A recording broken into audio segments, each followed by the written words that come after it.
Mntasekhaya senze man ngazovuka ngakala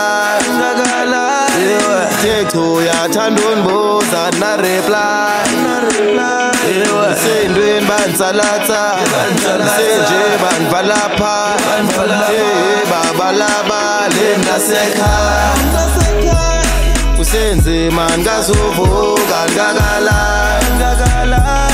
tekho yathanda undibuza na reply sendweni bansalatha senje banvalapha wabalaba le Mntasekhaya. That man has been dubbed as a refreshing voice to the South African hip-hop industry. He goes by the name of Yanga, and he's taking over the airwaves with his banging hits. I didn't write the word banging. Yanga Ntshakaza was born in Mthatha in the Eastern Cape and grew up in Queenstown. A film director by profession, the artist is known for his hit tracks such as Mantshingilane, Mntase and Don't Panic, just to mention a few. This morning he joins us in the studio. Yanga, good morning. We describe you as a hit maker. And I remember you on Run Josie in 2014, really being introduced to you via AKA's song. And ever since then, it's completely blown up for you. What has this journey been like? It's been crazy. I think most people don't know, like the week before we actually dropped Run Josie as a music video, like I was still working as a senior editor at Studio Space Pictures, you know, I was editing videos. And I always had this big fear, like I never wanted people to ask who's on the hook of Run Josie. And then I was that guy that edits at Studio Space. No. So that week, it's a credibility issue. Yeah. So that week I resigned. That week, like before the song dropped, and ever since then it's been a roller coaster. It's been an incredible journey, you know. That faith, because it could have gone the other way. But your star has been rising. For a lot of people, where are you at lyrically? What has this journey been? For me, it's just about telling my story. I think I'm one of a lot of people that come to Joburg from different parts of South Africa, trying to make something of it, you know, where they feel like where they come from is not big enough for them to express themselves fully, you know, and that happens a lot with creatives, you know.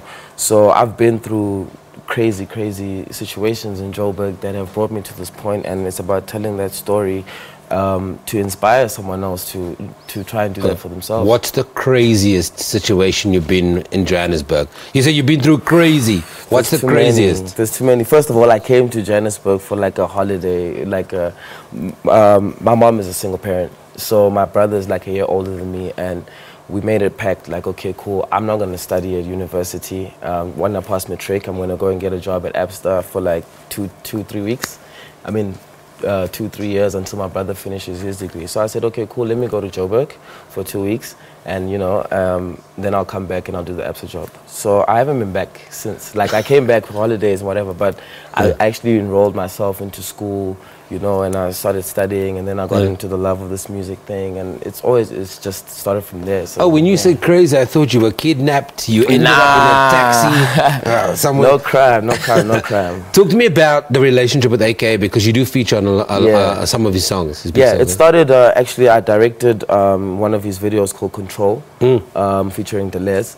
And since then, like we just hung out a lot, you know, just creatively. I think we connected, and it just spilled over into the music. He was actually one of the first people to hear me do my music thing, apart from the film and directing thing, you know.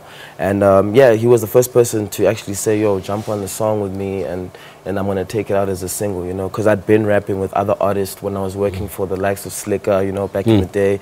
I was rapping with Questa, I was rapping with Kid X, you know, but it never became a hit single or a single for that matter. What did that teach you, though? It actually just taught me, like, to stay true to myself, because the one thing I've realized coming to this point is that you can actually just do it on your own as long as you believe in yourself. And I'm just grateful that I had those right people around me, you know, so that I don't give up on my dream. Just doing it as a hobby for me was enough. And, you know, so shout out to them for just keeping that spark alive. But I actually realized that, you know, I could have started it and I could have worked at it much sooner, and I could have been here much earlier than I am now. Maybe the timing is just right. You know, had you done it earlier, it would have not blown up the way. Do you sometimes sit back and you go, wow, like I can't believe I'm at this space already. People are thinking of me in this way already. I've already got this brand out there. I think maybe not often enough. Like Joburg, one thing I really appreciate about it is that it keeps you working and you keep busy, you know. Idle hands, you know, that's The what devil's you don't work, yeah. want. Exactly. So for me, it's like, you know, the pace that it runs at doesn't allow me to actually pull back and enjoy whatever the fruits are that come from the work, you know. But it's very important to do that, you know, and I find that I can do that sometimes when I go back to family and I can measure exactly how far I've come. So, the album is out? The EP is out right now. It's called Touches a Move EP. I'm currently working on an album right now. As a family, under the F2D umbrella, me, Deleuze, and Gemini, we dropped an album last month. It's called Hall of Fame. There's a lot of songs in there, and the videos are coming out maybe in 2 weeks. We just shot them 2 weeks ago. But yeah, so my album is coming out on the 9th of June. Okay. So I'm really excited about that. It's called But also nervous.